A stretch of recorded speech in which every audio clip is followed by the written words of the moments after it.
అందరికీ సమన్యాయం చేయగలను.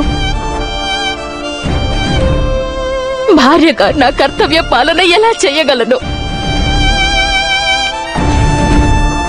ఈ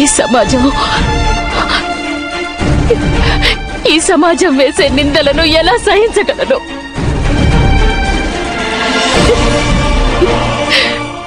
పంచభద్రకనని నా గురించి ఎన్ని రకాలుగా ఆలోచిస్తారు గోవింద.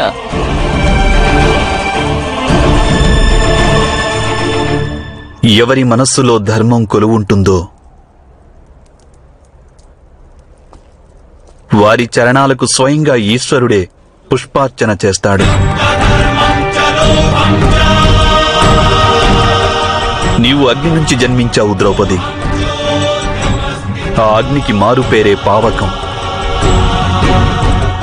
అది అన్నింటినీ పావనం చేస్తుంది, అశుద్ధినంతటినీ నాశనం చేస్తుంది.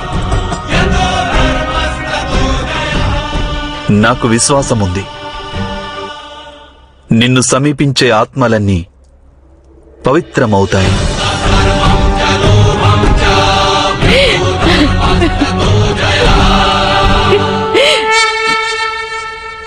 చింతించవద్దు సఖీ. జీవితంలో నీకు ఎప్పుడైనా ఏ విధమైనటువంటి సహాయం అవసరమైనా నేను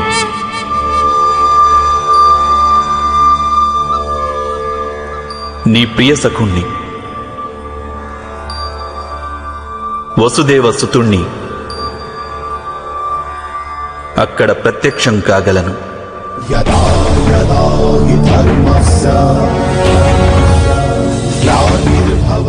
ఇది నా వాగ్దానం.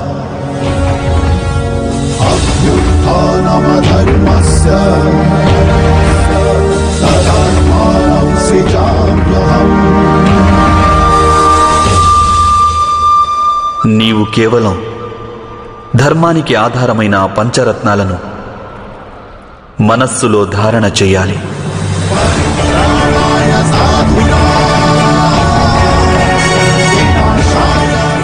అక్కడ హస్తినాపుర సింహాసనం నీకోసం నిరీక్షిస్తోంది.